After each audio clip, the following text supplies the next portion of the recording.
이 자리에 서면 꼭 물이 이렇게 한 잔 하고 싶거든요.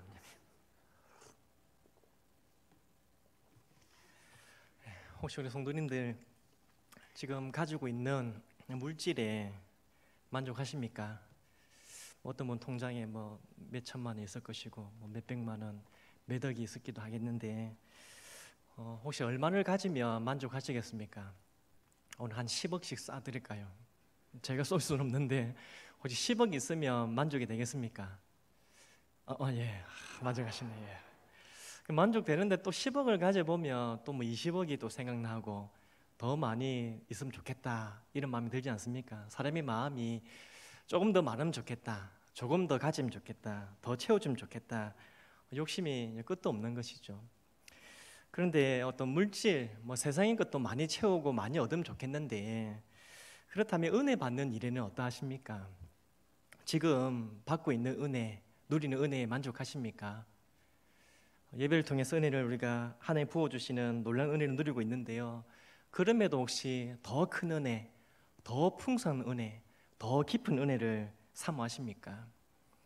사실 세상의 부유함은 한계가 있습니다. 더 가지고 싶어도 가지지 못하는 한계가 있죠. 하지만 하나님의 은혜에는 한계가 없습니다. 하나님은 값없이 은혜를 주실 뿐 아니라 은혜를 주시되 풍성하게 부어주시는 하나님이십니다. 믿으십니까? 그런데 왜 우리는 더 풍성한 은혜를 누리지 못할까요? 무엇이 문제입니까? 하나님이 문제입니까? 우리가 문제입니까? 아시는 것처럼 하나님에게는 문제가 없죠. 우리 가운데 문제가 있습니다. 하나님은 언제나 은혜를 부어주실 준비가 되셨는데 은혜를 받아 누리는 우리가 준비되지 않았기 때문입니다. 다시 말해서 하나님은 풍성한 은혜를 우리에게 매 순간, 매 시간마다 부어주시기를 원하는데 우리의 마음이 사모하지 않고 갈급하지 않기 때문입니다. 오늘 이 본문을 보시면 이제 표제가 고라 자손의 마스길 이렇게 표제가 되어 있습니다. 고라 자손은 레위 지파인데요, 다윗 시대에 이렇게 또 종교적인 일을 감당하고 특히 성전에서 음악을 담당했습니다. 그런데 유다가 멸망하고 바빌론의 포로로 잡혀가게 되었을 때에 이 한 고라 자손이 예배를 드리지 못하게 된 슬픔, 이제 나라가 망하고 포로로 잡혀갔으니까요, 성전에서 예배를 드리지 못했던 그 슬픔, 그리고 나라를 잃은 그 절망을 이제 시로 표현하였습니다. 이 시로 표현했다 이거죠. 그래서 이 시편 42편을 일반적으로는 고라 자손의 시라 이렇게 봅니다. 하지만 오늘 이 시편 42편은 또 하나의 견해는 다윗을 이 시의 저자로 보기도 합니다. 다윗이 압살롬의 공격을 피해서 이 시온을 떠났습니다. 그리고 이리저리 피신하던 중에 시온이 그리워지는 거죠. 하나님께 예배드렸던 장소, 또 하나님께 드렸던 그 예배가 그리워져서 이 시를 기록했다는 겁니다. 그런데 이후에 이 유다가 멸망하고 또 바빌론의 포로로 잡혀갔을 때에 한 고라 자손이 자신의 심경을 표현하기 위해서 이 다윗의 시로 노래했다. 그래서 이 시는 고라 자손의 시기도 하고 다윗의 시기도 하다 이런 견해가 있는데요, 사실 오늘 본문의 저자가 누구인지는 명확하지 않습니다. 하지만 분명한 것은 오늘 이 시편 기자의 상황, 그리고 그가 가진 태도를 통해서 이 시대를 살아가는 우리들에게 중요한 교훈을 주고 있다는 겁니다. 믿음의 도전을 주고 있습니다. 그렇다면 잠시 오늘 이 시편 42편 본문을 보겠는데요, 먼저 보시면 시편 기자의 상황이 매우 좋지 못합니다. 3절과 4절 한번 보십시오. 사람들이 종일 내게 하는 말이 내 하나님이 어디 있느냐 하오니 내 눈물이 주야로 내 음식이 되었도다. 4절에 내가 전에 성의를 지키는 무리와 동행하여 기쁨과 감사의 소리를 내며 그들을 하나님의 집으로 인도하였더니 이제 이 일을 기억하고 내 마음이 상하는도다. 무슨 말입니까? 시인은 하나님을 믿는다는 이유로 사람들에게 조롱을 당하고요, 핍박을 당하고 있습니다. 그리고 성전에서 멀리 떨어져서, 예전에는 성전에서 하나님께 예배드리고 많은 사람들과 동행하고 또 인도하며 예배를 드렸는데 이제는 성전에서 멀리 떨어져서 하나님을 섬기는 일에 제약을 당했습니다. 그래서 이걸로 힘들어하고 있다 이겁니다. 우리를 또 신앙생활을 하다 보면 그런 데가 있지 않습니까? 믿음 생활을 한다는 이유로 사람들에게 조롱을 당합니다. 공격을 받습니다. 너가 믿는 하나님 어디 계시냐?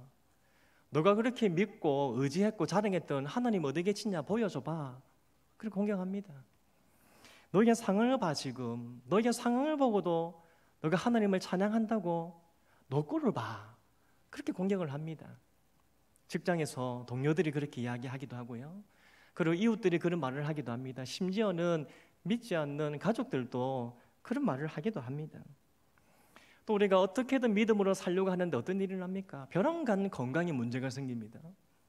생각지도 못하게 가정의 경제가 또 어려움을 생겨서 형편이 더 어려워지는 상황이 생겨납니다.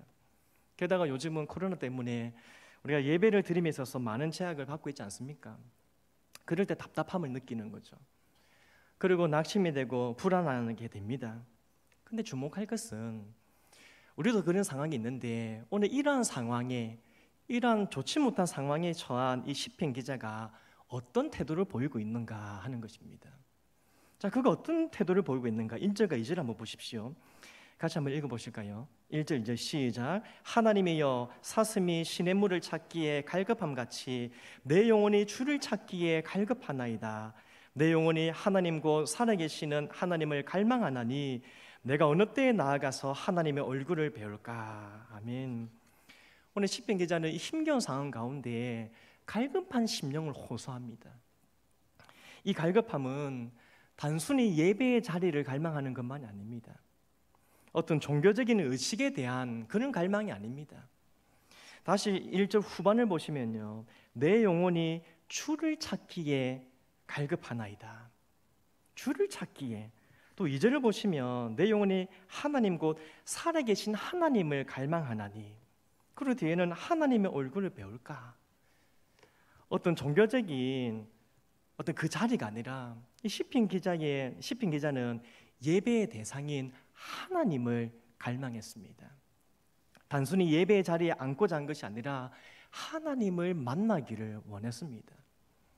찬양하고 기도하고 말씀 읽고 여기에 대한 갈망이 아니라 하나님의 임재 안에 들어가고 싶고 하나님으로 인해서 즐거워하고 하나님이 주시는 위로를 얻고 싶고 하나님이 부어주시는 은혜로 충만하고 싶고, 그래서 하나님에 대한 그리고 하나님 부어주시는 그 자체에 대한 갈망을 가졌습니다. 그렇습니다. 우리는 이 예배의 자리에 앉아 있는 것으로만 만족해서는 안 됩니다. 우리는 예배의 자리에서 하나님의 얼굴을 배워야 합니다.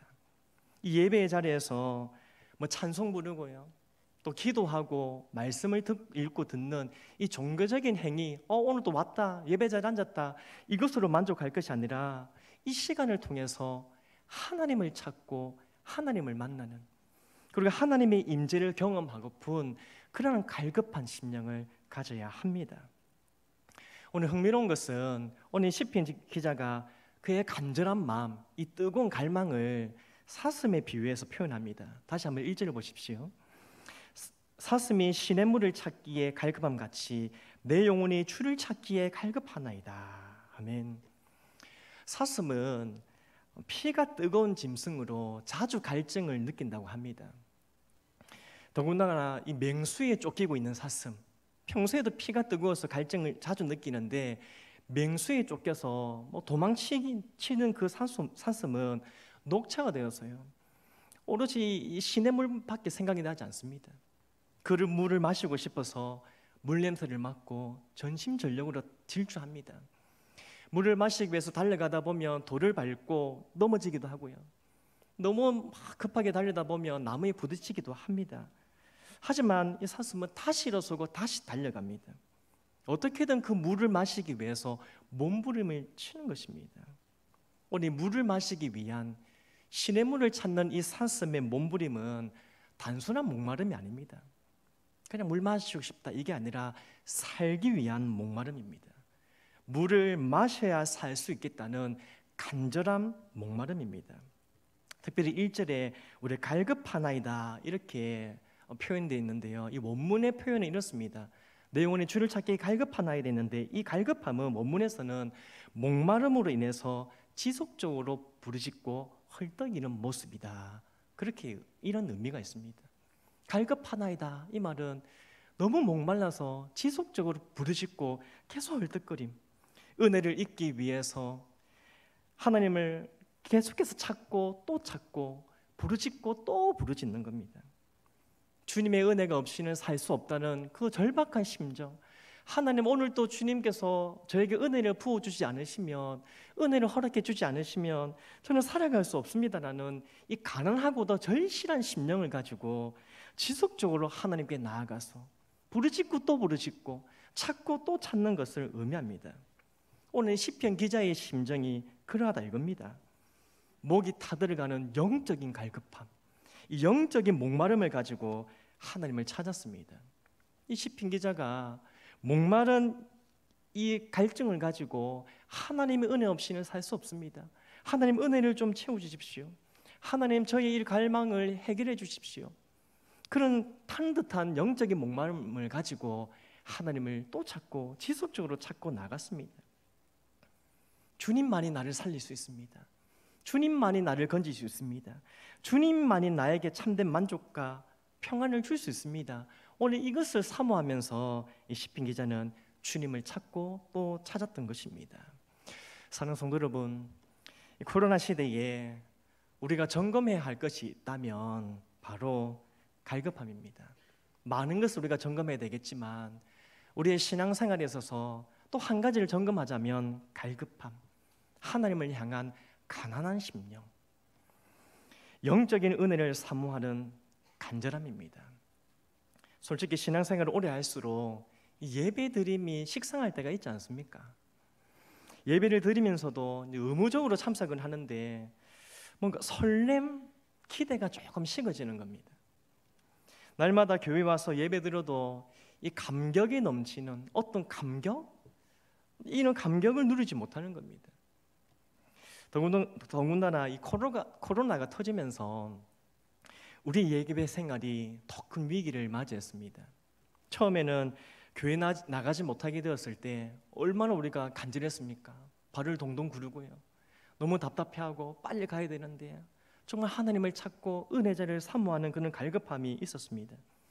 그런데 시간이 갈수록 교회 가지 않는 것이 조금 편해지는 겁니다. 교회 나오지 않아도 변명할 이유가 생기고요. 그리고 이 여가를 즐길 시간이 많아집니다. 그래서 어떤 성도들은 예배의 자리에서 멀어지면서 자연스럽게 하나님과 점점 멀어지고요. 세상과는 더욱 가까워지고 있습니다. 또한 하나님을 향한 열정의 온도가 점점 식어지고 있습니다. 그렇다고 오늘 예배 자리에 나오게 된 우리들은 어떻습니까? 우리들도 사실 예전 같지 않다는 거 느끼지 않습니까? 예전에는 더 뜨겁고 더 간절하고 예배를 통해서 더 어떤 감격을 누렸는데 예전에 비해서 이 코로나라는 이 영향이 우리에게 그런 어떤 답답함을 주는 것을 느끼고 있지 않습니까? 그냥 예배 자리에 나온 것으로만 만족하고 더 깊은 은혜를 사모하지 못합니다. 예배 가운데 임하시는 하나님의 임재, 그 하나님의 임재를 구하는 열망이 식어지는 겁니다. 사랑하는 성도 여러분 어떻습니까? 우리 영혼은 하나님을 향한, 내 영혼이 주를 찾기에 그 하나님을 향한 뜨거운 갈망이 있으십니까? 하나님의 은혜가 없이는 한순간도 살 수 없겠습니다. 하나님, 저는 이 자리에 온 것으로 만족하지 않습니다. 하나님의 은혜가 필요합니다. 하나님 은혜를 채워 주옵소서. 그러는 가난한 심령, 절박한 심정이 있으십니까? 시편 107편 9절의 말씀 한번 보십시오. 같이 한번 읽어볼까요? 시작. 그가 사모하는 영혼에게 만족을 주시며 줄인 영혼에게 좋은 것으로 채워주심이로다. 아멘. 오늘 하나님은 우리의 영혼에 만족을 주시고요, 그리고 좋은 것으로 채워주시는 분이신데, 이 만족과 채우심은 사모하고 줄인 영혼에 임한다고 말씀하고 있습니다. 그냥 임하는 것이 아니라 하나님은 그것을 부어주시는 분이신데, 사모하는 자에게 그 줄인 심령에 이 하나님의 은혜가, 이 만족함을 누리는 은혜가 임한다고 말씀합니다. 따라서 우리가 가져야 할 마음은 오늘도 주를 향한 간절한 마음, 사모하는 마음, 갈급한 심령인 줄 믿습니다. 그렇습니다. 성도 여러분, 같은 예배라도 예배자의 자세에 따라서 누리는 은혜가 달라집니다. 늘 드리는 예배라고 습관적으로 기대 없이 앉아 있으면 그냥 그런 예배를 드리고 갑니다. 하지만 하나님을 사모하고 갈급한 심령으로 주님을 찾고 또 찾고 부르짖는 이런 갈급한 심령으로 나아가면 성령께서 우리의 심령에 역사하셔서 늘 부르는 찬양인데 새로운 기쁨과 감격을 누리게 되는 줄 믿습니다. 늘 드리는 기도인데 갈급한 심령으로 주님을 찾고 또 찾고 그렇게 주께로 나아가면 확신과 기대감으로 소망으로 가득하게 될 줄 믿습니다. 늘 듣던 말씀 아닙니까? 이런 내용 늘 듣던 말씀 아닙니까? 늘 선포되는 말씀이고 늘 전해지는 말씀인데 근데 우리의 심령이 주를 향한 갈급한 심령을 가지고 하나님께로 나아간다면 사람의 말로 들리지 아니하고 하나님의 말씀으로 하나님의 음성으로 내 귀에 들려서 다시 회복되고 다시 살아나고 다시 일어서게 되는 줄 믿습니다. 바라기는 오늘 우리의 심령에 주를 향한 갈급함, 주를 향한 열망이 넘쳐나기를 간절히 소망합니다. 그래서 주님 안에서 주님으로 인하여 참된 만족을 누리시고요, 매일을 살아갈 힘과 소망을 얻으시고 우리 영혼이 회복되고 살아나는 은혜를 누리는 우리 모두가 되기를 간절히 소망합니다. 오늘 코로나 시대에 또 한 가지 우리가 점검해야 될 것이 있다면 하나님을 향한 신뢰입니다. 오늘 시편 기자는 분명히 좋지 못한 형편과 상황에 놓여 있습니다. 그래서 그 마음이 편치 못합니다. 불안합니다. 너희 하나님이 어디 계시냐 이런 사람들의 공격 때문에 낙심이 됩니다. 그러나 오늘 시편 기자는 자신의 마음을 다잡고 오늘 5절에 선포를 합니다. 5절을 같이 한번 읽어보겠습니다. 5절입니다. 시작. 내 영혼아 내가 어찌하여 낙심하며 어찌하여 내 속에서 불안해하는가. 너는 하나님께 소망을 두라. 그가 나타나 도우심으로 말미암아 내가 여전히 찬송하리로다. 아멘. 처음에 시편 기자는 중요한 것을 놓치고 있었습니다. 그것은 바로 하나님을 향한 신뢰입니다. 그것을 놓쳤기 때문에 낙심하고 불안했습니다. 어떻게 해야 될지 몰랐습니다. 그러나 이제 다시 하나님을 바라보고 하나님을 붙듭니다. 눈에 보이는 상황이 아니라 하나님께 소망을 둡니다.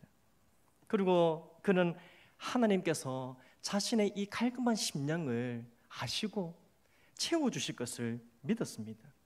간절한 부르짖음을 들으시고 하나님을 찾고 또 찾고 부르짖고 또 부르짖었을 때에 하나님께서 들으시고 반드시 나타나 도와주실 것을 믿었습니다. 그래서 자신의 마음을 다잡고 오늘 이 믿음의 선포를 합니다. 내 영혼아 낙심하지 말라. 불안하지 말라. 무엇이 너를 두렵게 하고 불안하게 하며 낙심하게 하느냐. 거기에 흔들리지 말라. 너는 하나님을 바라라. 하나님께 소망을 두라. 하나님께서 반드시 나타나 너를 도와주실 것이다. 자신에게 그렇게 믿음의 고백을 선포를 하고요, 두려워하지 말라. 낙심하지 말라. 성하나 믿음으로 일어서라. 하나님을 바라봐라. 하나님께 소망을 두라. 이렇게 믿음의 선포를 하고 믿음의 찬송을 부르고 있습니다. 사랑하는 성도 여러분, 요즘 우리를 불안하게 만드는 것이 있습니까? 무엇이 우리를 답답하게 하고 낙심하게 만듭니까? 사실 코로나 때문에 모두가 특별하게 좀 힘든 시간을 보내고는 있습니다. 하지만 코로나가 아니더라도 우리는 여러 부분에서 인생의 어려움과 갈등을 안고 살고 있습니다. 그렇다면 이 인생의 무게 어떻게 견디고 감당하고 극복할 수 있겠습니까? 우리 인생의 문제가 무엇이든 간에 우리가 이 무게를 감당하기 위해서 필요한 것은 하나님을 향한 신뢰의 회복인 줄 믿습니다. 하나님을 향한 신뢰가 회복되면 이 상황이 이기는 겁니다. 상황이 달라지겠지, 환경이 좋아지겠지, 그것만 바라보고 넋놓고 있을 것이 아닙니다. 하나님을 향한 목마름을 가지고요, 하나님을 향한 신뢰를 가지고 하나님의 은혜를 구하면 됩니다. 낙심되고 불안하고 답답한 상황이지만 살아계신 하나님의 위로와 그 선하신 손길이 나와 함께 있는다는 것을 신뢰한다면, 그것을 믿는다면 어떠한 힘겨운 시간도 넉넉히 견디고 버티고 이겨낼 줄 믿습니다. 그리고 우리에게 한 가지 더 필요한 것은 믿음의 선포를 하는 겁니다. 하나님을 향한 신뢰를 가지고요, 이 신뢰를 가지고 믿음의 선포를 합니다. 하나님께 소망을 두고 하나님께서 반드시 일하실 것을 믿고 하나님을 찬송하는 것입니다. 하나님은 나의 형편을 아신다. 하나님은 나의 갈급한 이 심령도 아신다. 하나님은 나의 부르짖음을 들으시고 반드시 도와주실 것이다. 하나님은 살아계신 분이시다. 이것을 믿고 이 하나님을 찬송하는 것입니다. 사랑하는 성도 여러분, 우리는 같은 고난의 시간을 지금 지나가고 있습니다. 다 힘듭니다. 그죠? 다 같이 이 힘든 시간을 지나가고 있습니다. 그러나 사람들의 반응은 다릅니다. 불안에 떠는 사람이 있고요, 이런 시간에도 좀 평안을 누리며 담대히 견디는 사람이 있습니다. 낙심하고 포기하는 사람이 있는가 하면 하나님께 소망을 두고 믿음의 찬송을 부르면서 버티는 사람이 있습니다. 우리는 어떤 사람입니까? 우리는 믿음으로 반응하는 사람들입니까? 그렇다면 한번 이러한 믿음의 고백을 한번 해보십시오. 자신에게 한번 선포해 보십시오. 내 영혼아, 내가 어찌하여 불안해하는가? 내 영혼아, 내가 어찌하여 낙심하는가? 너는 하나님의 바라라. 자신의 이름을 넣어서요, 너는 하나님께 소망을 두가. 하나님께서 반드시 나타나 너를 도와주실 것이다. 시간마다 순간마다 불안한 마음이 엄습할 때마다, 낙심되는 상황이 생길 때마다 주저하지 마시고 오늘 자신을 향해서 믿음의 선포를 하는 겁니다. 그렇게 믿음의 선포를 하고 나아갈 때에 반드시 하나님이 도우시는 역사가 일어날 줄 믿습니다. 말씀 읽겠습니다. 찬양 사역자 중에 매트 레드민이라는 사람이 있는데요, 그분이 쓴 책 중에 하나의 어떤 파트인데요, 이런 제목이 있습니다. 자신은 만족하지 못하는 예배자다. 그렇게 그분은 자신의 어떤 신앙을 고백합니다. 만족하지 못하는 예배자다. 무슨 말입니까? 이 말은 주님께 나아가도 만족을 누리지 못하는 그런 예배자다, 그런 뜻이 아닙니다. 주님 안에서 풍성한 은혜를 누렸지만, 지금 그 은혜를 누리고 있지만 하나님은 우리를 위해서 더 크고 깊고 풍성한 은혜를 예비해 두셨고, 그래서 나는 그것을 누리기 위해서 또다시 갈급하고 갈망을 가지고 그렇게 나아가겠다, 그런 예배자가 되겠다, 그런 뜻입니다. 지금 받은 은혜가 있지만 더 크고 풍성한 은혜를 나는 사모하고 달려가겠다, 그것을 결단하면서 이런 고백을 하였습니다. 사람은 음식 없이는 40일을 버틴다고 하죠. 그리고 물 없이는 8일을 버틸 수 있답니다. 공기 없이는 4분을 버틸 수 있다 하고요. 그런데 희망이 없이는 단 몇 초도 살 수 없다, 그런 말을 합니다. 그렇다면 은혜가 없이는 얼마나 버틸 수 있을까요? 성도는 하나님의 은혜가 없이는, 새롭게 부어주시는, 더 풍성하게 부어주시는 그 은혜가 없이는 도무지 살아갈 수 없는 줄 믿습니다. 믿으십니까? 그런데 이 하나님의 은혜가 없어도 잘 살아가는 사람이 있습니다. 하나님의 은혜를 더 구하지 않고 그럼에도 갈급함을 느끼지 않는 사람이 있습니다. 그 사람은 잘 살아가는 것이 아닙니다. 그런 사람은 하나님이 부어주시는 영적인 부여, 영적인 풍요함을 누리지 못할 것입니다. 성도 여러분, 오늘 지금까지 우리가 많은 은혜를 누리고 살고 있습니다. 하나님의 큰 은혜를 부어주셨죠. 하지만 그럼에도 사슴이 시냇 물을 찾기에 갈급함같이 오늘 이 심령에 하나님을 향한, 그리고 하나님의 은혜를 향한 갈급한 심령을 가지고 하나님을 또 찾고 하나님께 부르짖고 또 부르짖고 지속적으로 하나님께 나아가는 우리 모두가 되기를 간절히 소망합니다. 만족하지 못하는 예배자, 풍성한 은혜를 받았지만 하나님은 더 큰 은혜를 예배해 놓으셨다, 이것을 신뢰하면서 하나님, 제가 그 은혜를 받기 원합니다, 그런 갈망을 가지고 하나님께로 더 가까이 나아가는 그런 예배자가 되기를 간절히 소망합니다. 그래서 날마다 마름이 없고 영원히 다함이 없는 그 하나님의 깊고 풍성하고 새로운 은혜를 받아 누리시고 우리 인생을 도우시는 살아계신 하나님을 믿음으로 찬송하며 우리의 모든 시간들을 이기고 승리하는 우리 모두가 되기를 주님 이름으로 축복합니다.